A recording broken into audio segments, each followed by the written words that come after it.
Welcome to the Midsters Podcast, your podcast for inspiration on being bold and saying yes to making the most out of your midlife.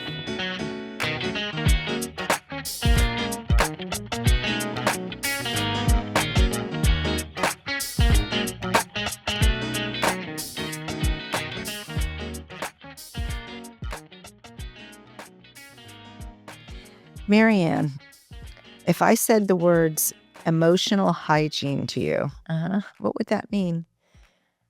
Well, when I think of hygiene, I think of the way we take care of ourselves.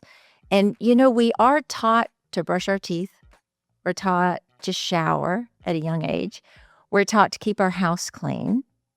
But when you say emotional hygiene, I immediately think it's taken many years for me to learn to actually keep my emotional being clean in that way.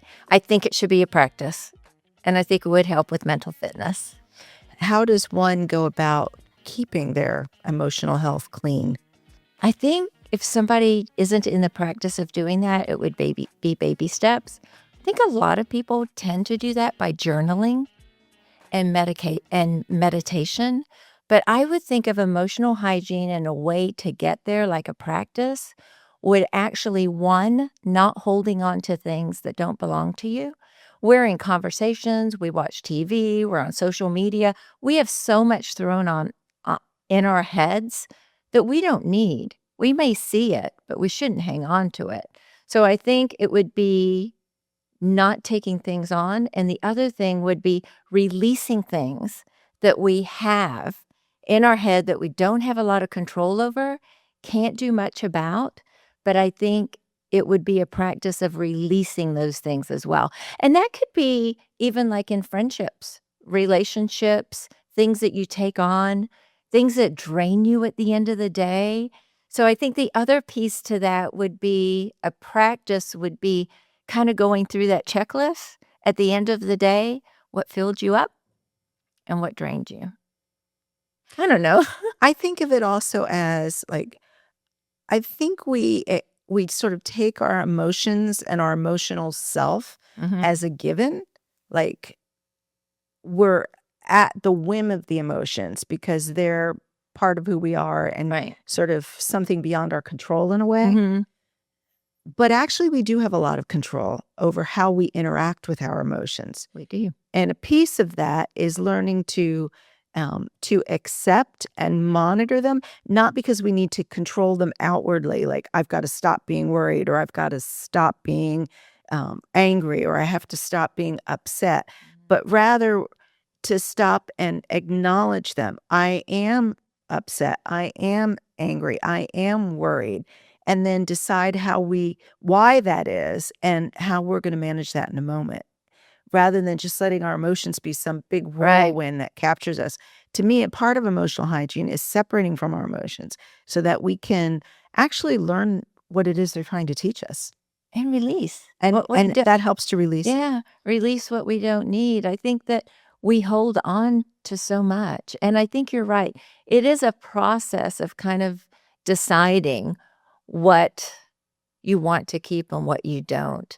And I actually don't think it's that innate. Like we're not really taught at a young age about that. Definitely not. Yeah, it's taken years. And I think that learning how to do that and what works for you is probably different for different people. I think the other thing, if we don't do that, that is when we can become hot-tempered. I think it's when we become reactive because we have too many emotions bubbling within us. And if you don't learn to be able to let go of that, honestly, it can become part of your personality. Right? And I wouldn't want that. Right. I think a piece of that, which is part of the cleansing part, is we can control the dialogue inside our head that prompts the emotions. And I think that's something we aren't taught. either, right? The root you're talking about, like going to the root. Well, and like I think I actually do think we're taught that. I'm going to reverse what I just said, but I think we're taught it in a kind of a lazy, indirect way. Mhm. Words matter. And like if the dialogue in your head is, for example, in a friendship situation, that person just dissed me. I'm angry because I've been dissed. And instead, if we stop and retrain our thinking, retrain our emotions, cleanse that content so that we Mhm. get to a better place, we might say, instead of that person just dissed me and I'm angry, we might say, oh, I'm a little disappointed in how that relationship went. Let me see if I can understand it. Let me see what my reaction is to it. And I feel hurt. How am I going to manage that? How am I going to manage that in myself? How am I going to manage that in the relationship? It may cause you to take steps that you wouldn't otherwise take, but it prompts a different emotional state, Mhm. which is probably a healthier one. Right. But we're not taught to do that. No, I like what you're saying because I think that we're not taught, and I think podcasts like this or good conversations with people sometimes that are a little bit older and wiser than us, they get it. Mm-hmm. So it's important at a younger age, especially when you're raising kids and so forth, because you do become reactive. And a lot of times it's not about what just happened. It's because you have all this other stress, which can be emotional baggage, all those things that are bothering you that you haven't been able to let go of, or like you said, just process, why you're feeling this way and maybe changing that narrative in your head. It's taken me decades and I am not perfect at this yet at all, but I work on the fact that and you and I have talked about this in the podcast and just in general, learning to really think about what I'm thinking. Mm-hmm. It's the deeper level. It's not like I'm just angry. It's why am I angry? And why does that actually make me angry? I mean, you can go deep into that and really think or decide what the catalyst is of that. And I think that's important. But we all just go through life so quickly, so automatically, short attention spans, even in our own head, not just short attention spans. Like it's hard for me to watch a 2-hour movie. I don't have a lot of attention span. And I definitely don't have a lot of attention span for my own head. Mm-hmm. But I am trying to say, no, I'm not going to just put this aside. I'm going to think through this. And this is what you're talking about. Exactly. Is the practice of being able to do that. And it's the first step is, as you said, the word catalyst is actually correct, the right word for it. Finding that catalyst, what just triggered this emotion. The next step to it is retraining your brain to respond to that catalyst differently. And we were talking before we started recording today, because I was telling you that I visited my spiritual director yesterday, Yes. which is a woman who's trying to sort of guide me to have a more of a connection with my inner spiritual life. And one of the things we talked about was being alone and having solitary time, and how for me, I find that frightening because I'm afraid of being alone. And she said to me, that's interesting because the narrative you're telling yourself is very negative. Being alone means loneliness, means fear.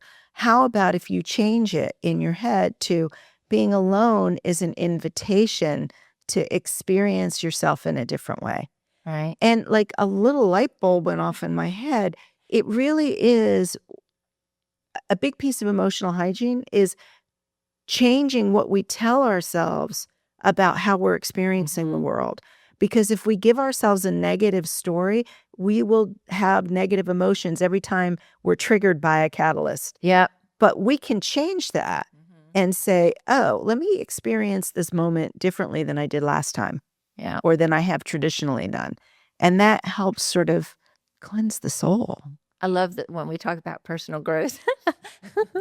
And at 30, I was too busy to think about all these things. When you're in the thick of raising children and working and all the stuff that you do when you're a bit younger, it is really hard to find the time to do this. But I also think because I wasn't actively engaging and exploring I didn't hear these messages. Right. So, hopefully people, even if they're younger and they're sort of in the thick of things, if they at least hear that, look, this is something you can do. This is something you can think about doing. This is an approach you can take.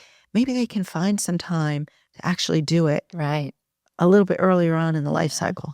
I'm drawn to older individuals. I love like being in their presence and sitting and speaking with them. And they're like there. I think they're so wise because they sit in their thoughts. They choose what's important in their thought process and they contemplate it. Their perspective is so different. But I think they don't have a lot of emotional baggage. They feel things. I think as we get older, we feel things. But as we've both said, it's that process on how we take it. Talking about solitude, we all need to do that. It is so important. I was away for the weekend with my husband and then spent a couple of days in just total solitude and just thinking about things. And I think there's an emotional cleansing to that as well.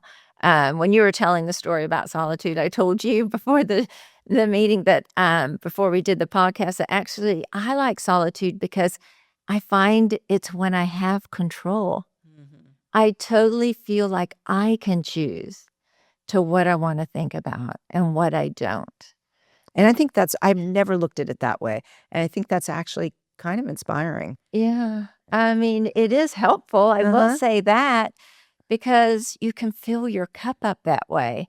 And when I am by myself, I tend not to dwell on negative. For some reason, those negative things come when I'm busy and overwhelmed and have anxiety. Of course, nature always helps. How many podcasts have we gone back to and said the word nature? Yeah. Like literally almost everyone. What a gift. What a gift that is.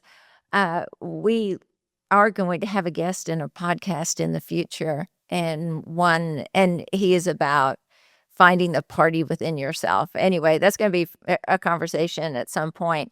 But when I was looking at his website, and I'm only bringing this up because I like the word detoxifying, and I think his first step to being able to get in a place where you can actually live in enjoyment and fun again, like the spirit that you had when you were young before life got heavy, was you first do a cleansing, like detoxify your life. And that's kind of what we're talking about as well. Right. We don't always have the privilege or the opportunity to not take on some hard things. Life happens.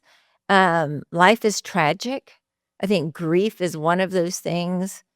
That's a thing that's very hard to let go of. You have to sit in that a little bit.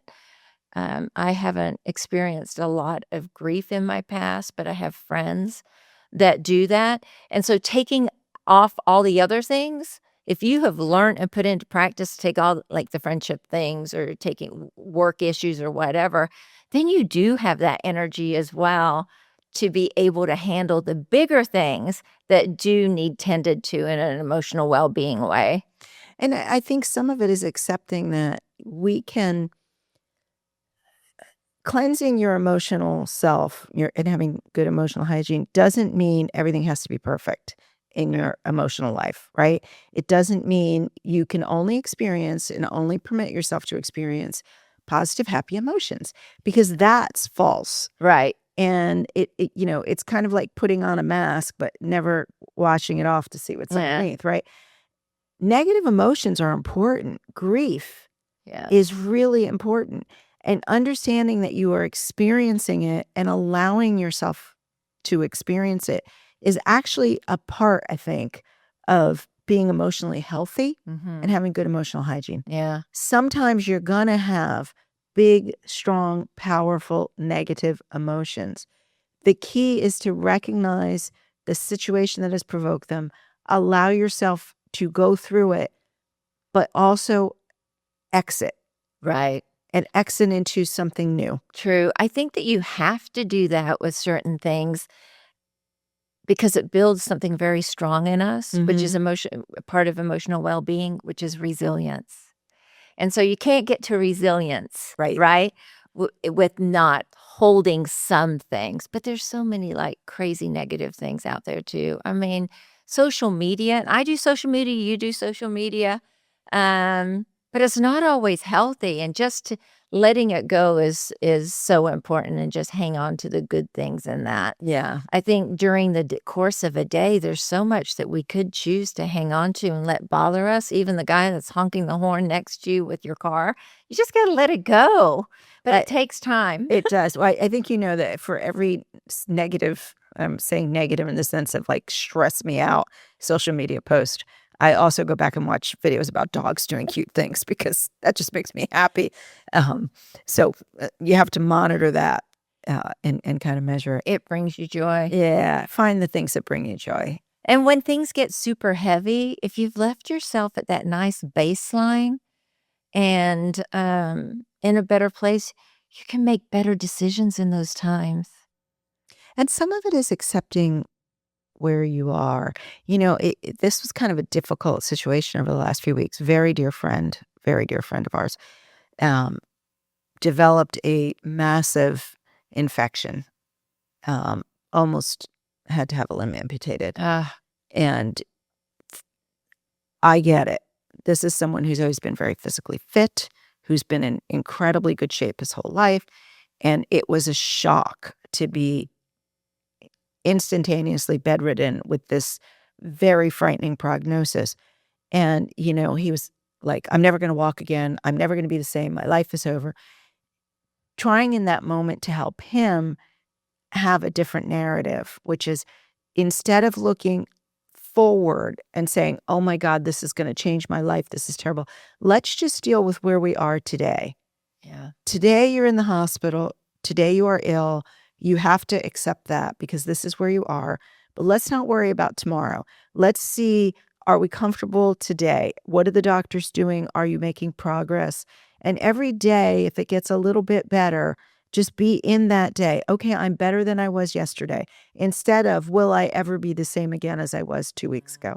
Does that make sense? Yeah, we borrow. We borrow That's a great so word. much that we should not. Exactly. And sometimes when you're in a difficult place, whether it's something that's happening to you, your children, your spouse, you just have to kind of narrow your focus and be in that moment, do what you need to do in that moment, and don't borrow the future Right. and pull it into your current drama. Yeah. Because you don't know what the future's going to be. No. And you could end up really stressing yourself out when your energy is better spent managing your emotions in the moment. It's hard to learn not to borrow worry. It sure Wouldn't you is. say that? Absolutely. I mean, we as parents borrowed worry a lot. And I used to say to my kids all the time, especially my son, because he would get spun out about things, stop pre-worrying. Yeah. Right? Let's not pre-worry. Let's not worry about what's going to happen tomorrow. Let's not worry where this is headed. Let's just deal with today. Right. But as much as I would say that to him, I'd be in the background pre-worrying my head off. Oh, yeah. Like if they go to this party, if they do that, what is Right? Oh, yeah. What's going to happen? Yeah, we do a lot of that. Mm-hmm. Not so much now. I think when your kids are older, you kind of have a lot of more faith in the decisions that they make because they've got older brains, so they make better decisions. Thinking about emotional hygiene as well, the practice, I liked when you were talking about that too. I think the practice is really important. And I can go back to kind of an analogy, that we are taught to brush our teeth. It's not that our teeth will be perfect. There may be things wrong with our teeth, but we can stop decay. And that to me is like stopping the worst of what holding emotional baggage is. It's that reactive, that hard temper, the making the bad decisions because you're coming off making those decisions with all this other stuff. And so I think the practice, let's talk a little bit about that. I want to know your thoughts on it. I mean, journaling and meditation would be one. And like you were talking about the narrative, changing narrative in your head. Anything else that you can think about that would be a good practice? Well, I want to pause for a moment on the journaling because Yeah.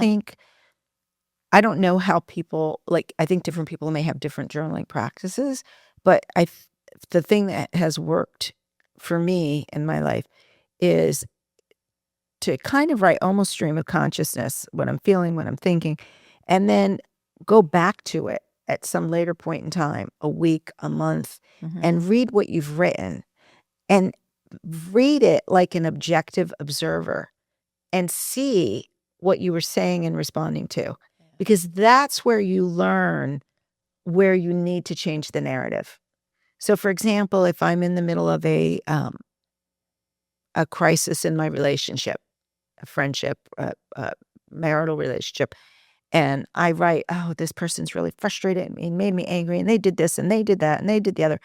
I might not realize until I go back and look at that a month later how negative I'm being about that person and how little grace I'm giving them and how little understanding and how little grace and understanding I'm giving to myself. And, oh, you know what? This relates to other things I've experienced in the past, and I was feeling really triggered. Let me just change that narrative. Post perspective. Post perspective, yes. Yeah, that's true. If you don't go back and look at your journaling to learn from it, it's not nearly as valuable. Yeah. I don't journal as much as I should. Not a lot. It's kind of a stoic type journaling that I do anyway. Had two thoughts when you were talking about the journaling and going back and thinking of other ways. And this isn't quite like that because there's not a post perspective, but my parents used to give me worry stones. So I'm even thinking about, like, you'd worry the worry stone. I have a beautiful, spirited, gorgeous friend that you and I both know named Sean. She seems to always be in this state of peace. And she's had a lot going on in her life and a lot of loss in the last year or so. And I'll often ask her, you seem like in such a good place, serene place. And for those that are religious and believe that you can leave it to God, she honestly does have a practice of prayer.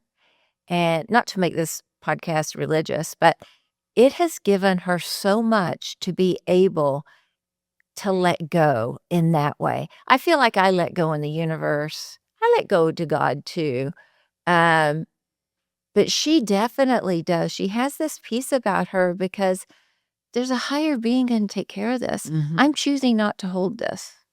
I'm going to release this to God. And there's some beauty in that because I would be so freaked out with some of the things that she's had to handle in recent years. And yet God's got me. I'm just going to choose to keep what I need to keep. And another way of thinking of that and taking out the religious component, not because as you know, Right. my faith is very important to me, but for those who aren't religious and feel uncomfortable with that terminology, right? Giving it up to God.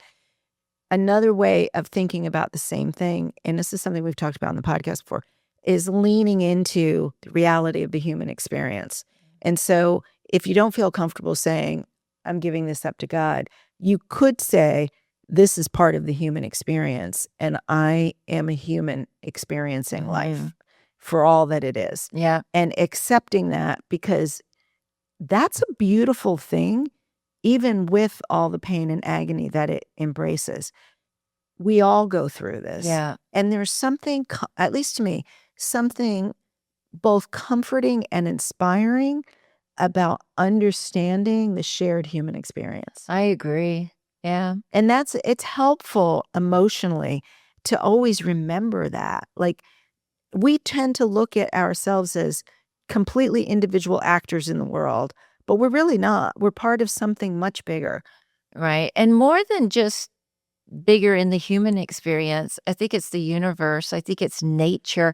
I mean, I was at the Chesapeake Bay, which is a place I love. I talk about it a little bit on the podcast. I felt so held. I had a really bad 2 weeks. Yes, you have. Just really bad 2 weeks. And I felt so held by the wind, by the sound of the water, by the birds in the trees, that I was able to let go. So God, human experience, the universe and nature, I think they're healing, and if we continue to try and heal every day and just accept what we have to and release the rest, I think it's a beautiful thing. I love what you talk about the human experience. I love the passion, the grief, the things that we lose because there is resilience in that. And I think if we don't experience all of it, we're missing out. We're missing out. I like to waddle in pain for a little bit and then release it, but I feel like there's a centering to it as well. Well, you said earlier about appreciating being with people who are older, who are more settled. Part of that is because they've lived a life. Yes. Right? And they've invariably seen a great deal in the course of that life, unless they're so hyper privileged that they've been able to insulate themselves from life. Most people have grief, they have sorrow, they have loss, they have moments where they're angry, they have moments where they experience great joy, they have moments where they embrace things. That's what makes a whole emotional being. Right? And when you're in the presence of someone like that, you feel it. It feels complete. It does. And it's very attractive. It's actually, I think, the most attractive thing in a human. Yeah. I'm drawn to people that are wise like that. The serenity. They're almost like illuminators. They are. I don't know if you followed the story of Punch the Monkey. Oh, you've told me about Punch the Monkey. Yes, I love Punch the Monkey. Something about this little monkey who, monkeys have very human-like features and human-like behaviors. And something about this little monkey who was abandoned and who's trying to find his way within this troop, which is like a little microcosm that represents the world, right? He's alone in the world. And all he has is a fake parent, a stuffed plush toy. Yeah, his little orange orangutan. To embrace. And yet he has, over time, because I've been following the story, he has managed to create relationships with other monkeys in the troop. He has become friends. There's little photos of him with this one little girl monkey, like they sit together and they hug each other. There's something so inspiring about that. And so one of the things that I find that helps me when I'm emotionally is watching animals. Yeah. Animal stories, right? Because we are animal in nature. And sort of seeing how the animal kingdom corrects itself and adjusts in life. I don't know. I find that very inspiring. Looking at my dog. Sorry, folks, I love my dog. Looking at my dog makes me feel better. It goes back to what you're saying about the human experience. And it's also the soul experience. These animals have souls. They have souls. And getting on a level of being able to understand or experience that soul is beautiful. I'm drawn to, not as much as you and Robert, y'all, my husband, y'all love the dogs. Robert and I are really dog lovers. And I'm more about the wind and the sun and my feet in the ground and the mud and the sand. But I like dogs too. But I think that's it, right? It's soulful. Yes. And you're seeing this experience of a soul. And Punch, just the resilience there. And it has taken more than just him in isolation. So I think, he's developed friendships. Right. Right. And we think in our humans, also, I think emotional well-being and emotional hygiene is having those good friends that you can actually talk to and that can help you work through things to be able to release and let go. And Punch the Monkey you're watching that. I've watched several of his videos too. And you're right. He's created a community to help hold him up, heal him, and show him that life is going to be just fine. Right. Right. And if we can learn something from that sometimes you just have to take what's available to you in the moment. In the first moment for him, all that was available was a plush toy. Yeah. But he took that and he took what he could from it and it let him advance to the next level. And sometimes in our own emotional state, we just have to take what's in front of us. Right? Maybe a relationship isn't the best, but what can that springboard us to next? Just learning to embrace what's in front of you is a really important emotional tool. Yeah, and I think the practice just a good thing. I don't know how many minutes we have left, but going back to just basic hygiene and doing all those things that are important to prevent from tooth decay to skin issues, hair issues, well-being in general, um, placing those practices for emotional health. As soon as you hear those words, start doing it, because when you are older, you can have so much more enjoyment. Your health will be better, your lifestyle will be better, and you'll age better. And I'm not talking about just wrinkles and things. I'm just talking about vitality in general. I think that emotional hygiene, as well as basic hygiene and well-being, is so important to be able to enjoy those decades of 70 and 80 and 90 years of age. If you've carried a lot through your life, it's not gonna be the same decade for you. Yeah, I You're gonna totally be agree. unable to emotionally be in a place or physically be in a place, that you could be. So putting those practices in as early as possible, I think, is important. You just said something that made me have a thought I didn't have before, which is why I love when we have our conversations. Earlier, you had asked, like, how people can develop emotional hygiene, and Right. you were just talking about, like, doing your hair, doing your makeup, brushing your teeth. Maybe that's a piece of it. In the morning, when you go about your daily routine of cleanliness, of preparing yourself, cleaning yourself, getting ready for the day, stop and take a moment and check on your emotional well-being Yeah, too. What am I feeling today? yeah, What might be behind that? Do I need to make an adjustment in my thought process? Is there a new narrative that I need to tell myself today to make the day a little brighter? yeah. If you incorporate that into your other daily hygiene practices, you'll never forget. Yeah. There's some people doing that, and the way they do it is they have affirmations on their mirrors when they're brushing their teeth. That's a I mean, great way to remember that to do is it. yeah. I mean, they have I have a friend that has all these Post-it notes, And, and it it's seems silly, but it affirmations. really does Yeah. help. But it's what you're saying. It Mhm. is part of that morning routine. I don't do that, but I should. I think I'm gonna stick some affirmations on my mirror. But it does help with the mindset. This has been a great discussion. Yeah, as always. And I bet you Elizabeth has things. She might. Yeah, let's see what she says. How can someone recognize whether what they're feeling is truly their own emotion or something that they've absorbed from someone else or their environment? I think the first step to that is accepting the possibility that what you're feeling and experiencing, although it feels very authentic to you, might actually be just an attitude that you've picked up somewhere else. Or it can be real to you because it is an attitude that you've picked up, but it doesn't mean it's the only attitude you can have. So the first step is awareness, I would say. I would agree with that. I think that you do have to sit in it for a minute and decide. I love the analogy when people say when you have a thought, a negative thought, or you're ruminating about something, just put it in a box and come back and visit it. If it revisits you, it's probably yours to work through. If you don't, it's gone. You don't even think about what's in that box. So I think that would be another piece to it. Yeah. If our internal dialogue is shaping um, our emotional reality, what's one simple shift in language people could do today immediately to change how they're experiencing something difficult?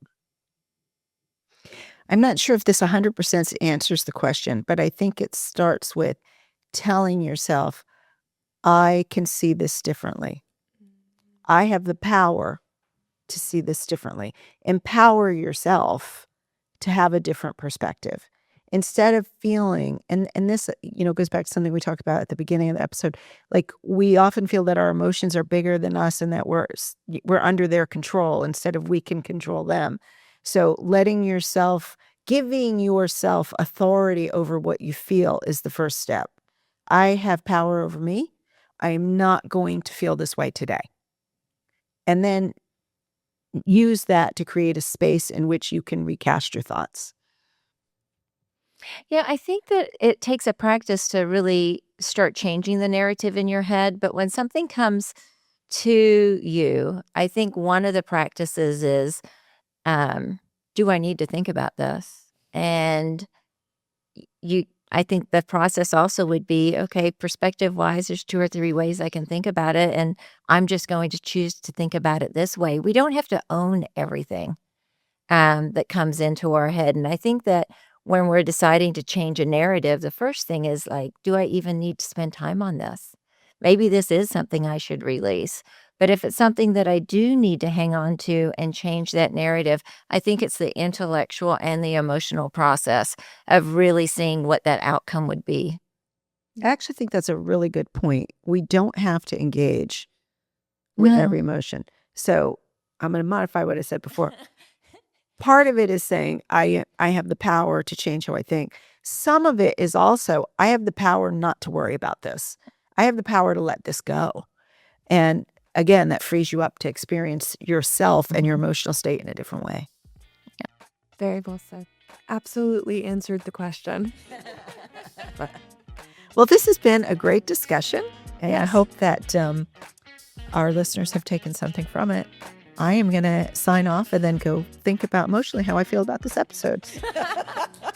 Have a great day. Thanks.